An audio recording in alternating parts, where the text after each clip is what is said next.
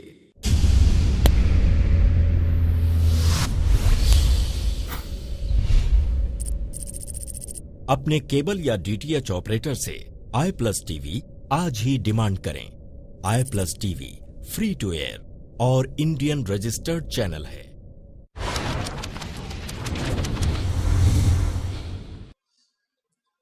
السلام علیکم شیخ. ہمارا سوال یہ ہے کہ بقرعید کے تعلق سے جو ابھی جو جانور ذبح کیا جاتا ہے تو بہت سارے لوگ ہوتے ہیں جب جانور جب ذبح ہوتا ہے تو اس کی کلپ بناتے ہیں اور واٹس ایپ پہ ڈال دیتے ہیں. یہ چیز کا درست ہے؟ بھائی نے ایک اچھا سوال ہے کہ بہت سارے لوگ جو ہے جانور کو جب قربانی کے دن ذبح کیا جاتا ہے تو وہ ذبح کے ایک تو ویڈیو بناتے، ویڈیوگرافی کرتے ہیں اور اس کے بعد نیٹ پر اپلوڈ کر دیتے ہیں. یہ بہت ہی عجیب اور غریب اور جس کو کہیں گے گھنونی حرکت بھی ہے اس اعتبار سے. پہلا کہ اس میں ریا شامل ہے کہ آپ نے جانور ذبح کیا اور دنیا کو بتانا چاہ رہے کہ ہم نے یہ عمل کیا. ٹھیک ہے، مطلب یوم النحر کے دن، قربانی کے دن ہم نے جانور ذبح کیا، اتنا ہٹا اور کٹا تھا اور اس طرح سے تھا، ایک ریا. دوسرا یہ ہے کہ ہمارے اطراف میں جو اکثر غیر مسلم بستے ہیں، بالخصوص ہندوستان کا اگر معاملہ لے، اور جو کہ بہت بڑی آبادی 100 کروڑ کے قریب غیر مسلموں کی آبادی ہے، اور جو کہ دنیا کی فیصد کے اعتبار سے 1/7 ہے، 1/7 ہوتی ہے. 700 کروڑ انسانی آبادی میں یہ ہے،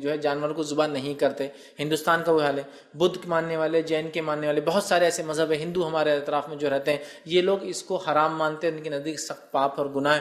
جب ایسے ویڈیوز بناتے ایک تو اخلاص مار کھاتا ہے، دوسرا اس کا نتیجہ یہ ہوتا ہے کہ جب ایسے ویڈیوز اور کلپس نیٹ پر جاتے ہیں اور غیر مسلم ان کو دیکھتے ہیں تو نتیجتاً یہ ہوتا ہے کہ اسلام دشمنیاں ان کے گھر میں اور گھر کر جاتی ہیں، اسلام کے خلاف دشمنیاں ان کے دل میں اور گھر کر دی جاتی. اس لیے کہ یہ ایک بہت عجیب و غریب عمل ہے. یاد رکھیں، میرے اور آپ کے لیے جانور کو ذبح کرنا کوئی نئی چیز نہیں ہوتی ہے، لیکن میں یہ دعوے سے کہہ سکتا ہوں مجھ میں اور آپ میں سے ایسے کئی لوگ ہیں جنہوں نے آج تک جانور کو ذبح کیا بھی نہیں اور ہمت بھی نہیں کرتے ہیں کرنے کی. باوجود اس کے کہ ہم لوگ دیکھتے ہیں ہم ہمت نہیں کر سکتے ذبح کرنے کی. ہوتا ہے نا ایسا؟ تو اندازہ لگائیے ایک غیر مسلم جس کے نزدیک کیڑا مارنا بھی حرام ہے, غلط ہے, اور ظاہر سے اسلام میں بھی بلا وجہ تو کسی بھی جانور کو کرنا. آپ جب ایسے کلپس بناتے ہیں اور جب کہ وہ اس جانور کو مقدس بھی سمجھتا ہو, کبھی کہا چلیے تو اللہ کے بھیڑ بکری کو نہیں سمجھتا مقدس, آپ نے کاٹ دیا, لیکن جس جانور کو مقدس بھی سمجھتے ہو اس جانور کو ذبح کر رہے ہیں, پھر آپ اس کی ریکارڈنگ لے رہے ہیں, پھر اس کو آپ نیٹ پہ ڈال رہے ہیں. اس سے سوائے انتشار کے, اسلام دشمنی کے, اسلام سے نفرت کے, اسلام سے انحراف کی, یہ قوم ہے اتنی ذلیل ہے, اتنے وہ ہے, یہ کر سکتے ہیں. اور جب وہ کسی جانور کو مقدس مانتے ہیں, اس حد تک مقدس مانتے ہیں کہ اپنے آپ سے, اپنی نفس سے بھی زیادہ مقدس اپنی ماں مانتے ہیں یا اس کی عبادت کرتے ہیں, اس جانور کو آپ خاص طور سے چھیڑنے کے لیے یا ان کو بتانے کے لیے کہ دیکھو ہم کیسا اس کو کاٹتے ہیں اور کیا سلوک کرتے ہیں آپ کرتے ہیں, اس سے بہت سنگین نتائج نکلتے ہیں. اس سے کبھی کبھار فسادات بھی اٹھتے ہیں, اس سے کبھی کبھار انسان انحراف, سمجھ رہے آپ, نفرت کرنے لگتا ہے اسلام سے اور اس دین سے. حالانکہ یہ ایک ایسا جز ہے, ایک ایسا حصہ ہے, جب اسلام میں آ جائیں گا تو یہ بھی سمجھ جائیں گا کیوں کرتے ہیں. لیکن اس طرح سے ریکارڈنگز جو ہے اس کو ویسے ہی ایڈ بے بولتے ہیں نا, دور رکھتی ہے اسلام سے. ارے نہیں بھائی, اتنے خطرناک لوگ, ایسے لوگ ایسا سلوک کر دیں, اور پھر ایسے ریکارڈنگز ان کے لیے ریفرنس پوائنٹ بن جاتی ہے. حال میں کسی نے ہمارے ملک کو بدنام کرنے کے لیے یا بتانے کے لیے کہ تم نے اگر بیف بین کیا ہے مہاراشٹر میں تو ہم اس کی جوابی کارروائی کریں گے, اور ہمارے پڑوسی ملک سے ہندوستانی جھنڈے کے اوپر جانوروں کو ذبح کیا, خاص طور سے بتا کر کہ یہ فیمیل ہے, مطلب یہ مؤنث جانور ہے, اور بتا کر کہ ہم یہ ذبح کر سکتے ہیں, تم یہاں بند کرتے ہو ہم وہاں کرتے ہیں. یہ بالکل غلط ہے. اس سے ہندوستانیوں کو آپ کی اس حرکت سے کوئی فائدہ نہیں ہونے والا, سوائے اس کے کہ ان کے دلوں میں آپ کے خلاف نفرت بیٹھ جائیں گی. اس وجہ سے کہ آپ دیکھیں کسی بھی ملک کے جھنڈے کی بے حرمتی یہ درست نہیں ہے, چاہے وہ ملک مسلم ہو چاہے غیر مسلم ہو, اس لیے کہ جھنڈے کی بے حرمتی ملک کی بے حرمتی مانی جاتی ہے. یہ بات آج سے نہیں, نبی اکرم صلی اللہ علیہ وسلم کے زمانے اور اس سے پہلے بھی تھا. آپ کے زمانے میں ہوتا تھا نا, علم جھنڈا کس کے ہاتھ میں تھا, پہلے فلاں کے ہاتھ میں, شہید ہو گئے تو فوراً اٹھا لیا جاتا تھا, گرنے نہیں دیا تھا, پھر دوسرے نے اٹھائے شہید ہو گئے, پھر تیسرے نے اٹھایا, ہوتا تھا نا. آپ نے کتنے واقعہ سنے, جعفر ابن ابی طالب رضی اللہ عنہ جو شہید ہوئے ہے نا, تو 3 صحابی شہید ہوئے تھے, جھنڈے لیے, ہاتھ کاٹ دیے تو دوسرے ہاتھ میں لیے, دوسرا ہاتھ کاٹ دیا تو گردن سے پکڑے, پھر گردن کسی نے مار دیا, جھنڈا گر گیا, پھر چوتھے نے آگے جھنڈا اٹھا لیا, اور وہ خالد بن ولید تھے نا, جنگ مؤتہ میں ہوتا ہے. تو فلیگ جو ہوتا ہے, جھنڈا جو ہوتا ہے کسی بھی قوم کا, کسی ملک کا, وہ اہمیت ہوتی ہے, اس کا ایک مقام ہوتا ہے, اس کی بے حرمتی ملک کی بے حرمتی مانی جاتی ہے. تو آپ کسی ملک کو اس طرح سے کریں گے بے حرمتی, پھر وہ ملک غیر مسلم, ان کو یہ چیز کا بہت زیادہ احترام ہے, بہت, چلیے ہم سے کچھ ہو جاتا ہم سے بہت زیادہ احترام ہے, پھر آپ اس جھنڈے کے ساتھ وہ سلوک کریں گے, اس پر جانور ذبح کریں گے. اس سے دعوت اسلام میں بہت شدید رکاوٹیں آئیں گی. آپ وہ کر کے کوئی شکتی پردرشن اور کوئی بتا نہیں سکتے کہ ہماری قوت ہے, اس لیے کہ آپ وہاں سے یہاں آ ہی نہیں سکتے. رہا مسئلہ یہاں رہنے والے سکون سے, امن و امان سے رہنے والے مسلمانوں کو ویسی حرکت اور ویسے ویڈیو سے اشتعال, جس کو بولتے ہیں نا خام و خواہ کی جوش پیدا ہوتا ہے, جس سے ہو سکتا ہے کوئی غلط حرکت کر بیٹھے. تو میں کہوں گا اور مسلمانوں سے اسپیشل اپیل کروں گا کہ اللہ کے لیے کوئی ویڈیو نہ بنائے, اس لیے کہ ویڈیو بنانے کا میں سمجھتا ہوں کوئی بینیفٹ بھی نہیں ہے, فائدہ نہیں ہے. اس سے ایک تو ریاکاری ہوگی, دوسرا اقوام عالم جو ہے جو جانور کو ذبح کرنے کے خلاف ہے, وہ لوگ انحراف سمجھتے نا, نفرت کرنے لگیں گے اس امن اور امان والے دین سے. کیوں یہ قربانی ہے؟ جب وہ اسلام کو سمجھیں گے نا تو قربانی کو سمجھ لیں گے. لیکن آپ کے ایسے ویڈیوز اگر قربانی کی وجہ سے اسلام سے دور رکھ دیں ان کو, تو پھر کب آئیں گے اور کب سمجھیں گے, بتائیے مجھے. تو لہٰذا پہلے تو ریکارڈ مت کیجیے. ریکارڈ کیا ہے کسی انفارمیشن کے لیے یا کسی کو بتانے کے لیے کہ آپ کے جانور ذبح ہو گئے, کبھی ہو سکتا ہے نا کسی نے پیسہ دیا, آپ نے بتایا یہ جانور تھا جو ہم نے خریدا آپ کے لیے, تو ایک انفارمیشن ہے. لیکن اس انفارمیشن کو انٹرنیٹ پر عام آپ پاس مت کیجیے, مخصوص انداز سے اس کو پروٹوکال کے ذریعے, پرائیویٹ میسج کے ذریعے آپ پاس کر سکتے. یہ ہے جس کو فارورڈ نہ کیا جائے. اور رہا معاملہ یوں ہی ریکارڈ کر کے نیٹ پہ ڈالنا, میں کہوں گا اللہ کے لیے بالکل بالکل بالکل مت ڈالیے. یہ دعوت اسلام میں روڑا بنتا ہے, اسلام سے انحراف کی وجہ بنتا ہے, اسلام سے دوری کی وجہ بنتا ہے, مسلمانوں سے نفرت کی وجہ بنتا ہے, کہیں کہیں تو فساد اور فتنے کا یہ باعث بنتا ہے. اور کہیں کہیں غیر مسلم تنظیموں کو ہمارے خلاف اگر کسی کو بغاوت کروانا ہے تو یہ ویڈیوز اس میں سپورٹ کرتے, دیکھو تم جس کی بات کرتے یہ سلوک کرتا ہے, یہ تمہارا مسلمان بھائی, اور تم کیا اس کو بھائی بھائی بول رہے ہو, اور کائی کی جو ہے یہ مسلمان کبھی بھائی نہیں ہو سکتا تمہارا, یہ تو فلاں کرتے ہیں تو فلاں کرتے ہیں. تو کیوں یہ چیز کر رہے ہیں؟ یہ اسلام کا ایک حصہ ہے. جب وہ اسلام سمجھیں گا تو یہ بھی سمجھیں گا, لیکن ابھی وہ مسلمان نہیں ہے, وہ نہیں سمجھیں گا. آنے تو دیجیے. یہ ویڈیوز بہت سی بار دعوت اسلام میں فتنے اور فساد کے جو ہے باعث بنتے ہیں، دعوت اسلام میں روڑا بنتے ہیں. تو میں اپیل کروں گا خاص طور سے مسلمانوں سے، اور کیمرے تو اتنے عام ہو چکے ہیں، بالکل مت ریکارڈ کیجیے. یہ کوئی فقری علامت بھی نہیں ہے کہ جانور کو ذبح کیا تو بہت فخر ہے، یا اللہ تعالیٰ کے پاس یہ ویڈیو گواہ بننے والا اللہ اس نے ذبح کیا تھا. اللہ کو تو سب پتہ ہے، اس کے فرشتے ہر چیز لکھ رہے ہیں، ہے نا. لیکن اس ویڈیو کی جو نقصانات ہیں، اس کے فائدوں کے مقابلے میں سمجھتا ہوں اتنے زیادہ ہیں کہ میں یہ کہوں گا بالکل ریکارڈ ہی مت کیجیے. کیوں رکھتے ہو اپنے ہینڈ سیٹس میں بھی ایسی چیزیں ریکارڈ کر؟ ختم کر دیجیے، اس کی ہمیں ضرورت نہیں ہے، ٹھیک ہے. اور لہٰذا اجتناب کیجیے، ایسی چیزیں بہت زیادہ فتنے اور فساد کی جو ہے باعث اور وجہ بنتی ہیں. السلام علیکم. قربانی میں جو ہم حصہ رکھتے ہیں تو کیا گھر میں ایک کی طرف سے رہیں گا یا سب کی طرف سے رہیں گا؟ فائنل سوال کیا کہ قربانی جو کرتے ہیں تو حصہ ایک کی طرف سے رہیں گا یا سب کی طرف سے رہیں گا. اور اس بات کو میں اس لیے بھی اب بیان کر دیتا ہوں کہ مہاراشٹر میں جو ہے بیف بین ہے، تو اب ظاہر سی بات ہے مذکر اور مؤنث بڑا جانور دونوں نہیں ہوں گا. تو میں یہ کہوں گا کہ اب صرف چھوٹا جانور ذبح کیجیے آپ، ٹھیک ہے. بکرا، بکری، دمبا، دمبی یہی ذبح کیجیے. خام و خواہ ہم یہ کر سکتے، ہم اس کے خلاف ہے، ہماری اتنی چلتی، ہم یہ بتا سکتے، ہم وہ کرتے. مجھے ایسا اندیشہ، ایسا اللہ کرے کہ نہ ہو، لیکن اندیشہ ہے کہ فتنہ کھڑے ہونے والا ہے. حالانکہ ایسا کوئی ضروری نہیں ہے.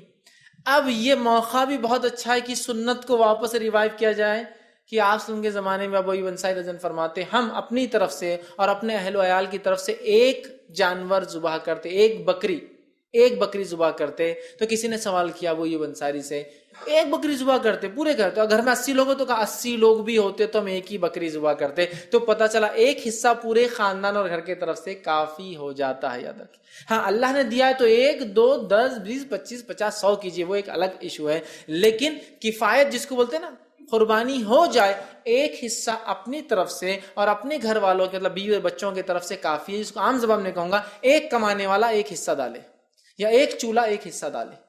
میں ہوں اکیلا کماتا ہوں، میرے والد میرے پہ ڈیپینڈ ہے، میری والدہ میرے ساتھ رہتی ہے، میری بیوی اور بچے سب میرے ماتحت ہیں، تو میرا ایک حصہ میرے والد، میری والدہ، میرے بچوں سب کی طرف سے کافی ہے. نہیں میری والد کی انکم الگ ہے، میری الگ ہے، تو پھر 2 حصے، میرا اپنا، میرے بیوی بچے اس میں شامل، والد اپنا، ان کے بیوی اور ان کے وہ بچے جو کماتے نہیں ہیں ان پہ ڈیپینڈ ہے، وہ اس میں شامل. بیٹیاں اگر ہوں گی یا چھوٹے بیٹے ہیں وہ اس پہ ہو گئے. سمجھ رہے آپ؟ تو یہ بہت اچھا موقع ہے. اگر ویو بین ابھی ہے تو خاموخواہ لوگ بول رہے ہم کو اتنی قربانی کرنا، اتنے حصے کیسا کریں گے، اتنے بکرے کہاں سے لائیں گے؟ تو کوئی ضروری نہیں. آپ ایک چھوٹا جانور بھی لے لیں تو ایک حصہ پورے گھر کی طرف سے کافی ہو جاتا ہے. لیکن اللہ نے طاقت دی تو آپ ایک سے زیادہ کر سکتے ہیں، میں اس سے نہیں روک رہا ہوں، لیکن بتانا یہ چاہ رہا ہوں کہ ایک حصہ آپ کی طرف سے اور آپ کے گھر کی طرف سے کفایت کر جائیں گے. مطلب ایک ارنر ہے، آپ ایک ذمہ دار ہے، ایک کمانے والے، تو جتنے لوگ آپ کے ماتحت ہیں کافی ہو جائیں گا. تو لہٰذا اگر آپ ایک بکری ذبح کر دیں یا ایک بکرا کر دیں تو سارے خاندان کی طرف سے ایک چھوٹا جانور ہو جائیں گا. اور بڑے جانور میں 7 خاندان ہو سکتے ہیں، 7 افراد نہیں، خاندان، ٹھیک ہے، 7 فیملی شامل ہو سکتی ہے. لیکن چونکہ ابھی ہمارے پاس بیف بین ہے تو ظاہر سی بات ہے بڑا اور چھوٹا، مطلب ہم گائے اور بیل اس کی قربانی نہیں ہو سکتی. تو میں یہ کہوں گا مسلمانوں سے کہ اگر حکومت نے یہ قانون دیا ہے تو خام و خواہ اس کی خلاف ورزی کر کے، یہ کوئی شرعی قانون نہیں میں بھی مانتا ہوں، لیکن خلاف ورزی کر کے خام و خواہ دین و ایمان کیوں ضائع کرنا جیلوں میں جا کے؟ جب آدمی کو سمجھ لیجیے اللہ نہ کرے کسی نے لایا اور پکڑا گیا، کتنا پیسہ خرچ ہوگا بیل کے لیے؟ اندازہ لگائیے. اب 5 سال کی سزا ہے، اور خرچہ کتنا ہوگا آپ کو چھڑا کے لانے میں؟ اس سے اچھا ہے کہ آپ چھوٹے جانور کہیں اس میں کر سکتے قربان، ٹھیک ہے. تو بیٹر یہ ہے، صحیح بات تو یہ ہے کہ اگر سہولت اور آسانی ہو تو ٹھیک، نہ ہو تو میں کہوں گا احترام کیجیے اس قانون کا اور چھوٹے جانور لائیے. اور ایک جانور اگر چھوٹا لائیں گے تو سارے گھر والوں کی طرف سے انشاءاللہ عزیز کفایت کر جائیں گا. السلام علیکم. جو 9 ذی الحجہ کا جو روزہ ہے تو ایک روزہ رکھے تو اگلے اور پچھلے 2 سال کے گناہ معاف ہوں، ایک روزہ، یا پھر 1 سے 9 تک 9 ذی الحجہ؟ میں نے سوال کیا کہ 1 سے 9 ذی الحجہ کے روزے 2 سال کے گناہ کفارہ ہے یا صرف ایک؟ تو یاد رکھیے 9 ذی الحجہ کا عرفے کا ایک روزہ 2 سال کے گناہ کفارہ ہے، لیکن آپ 1 سے لے کر 9 تک رکھتے تھے. تو اگر آپ 1 سے لے کر 9 رکھ سکے ٹھیک، نہ بھی رکھ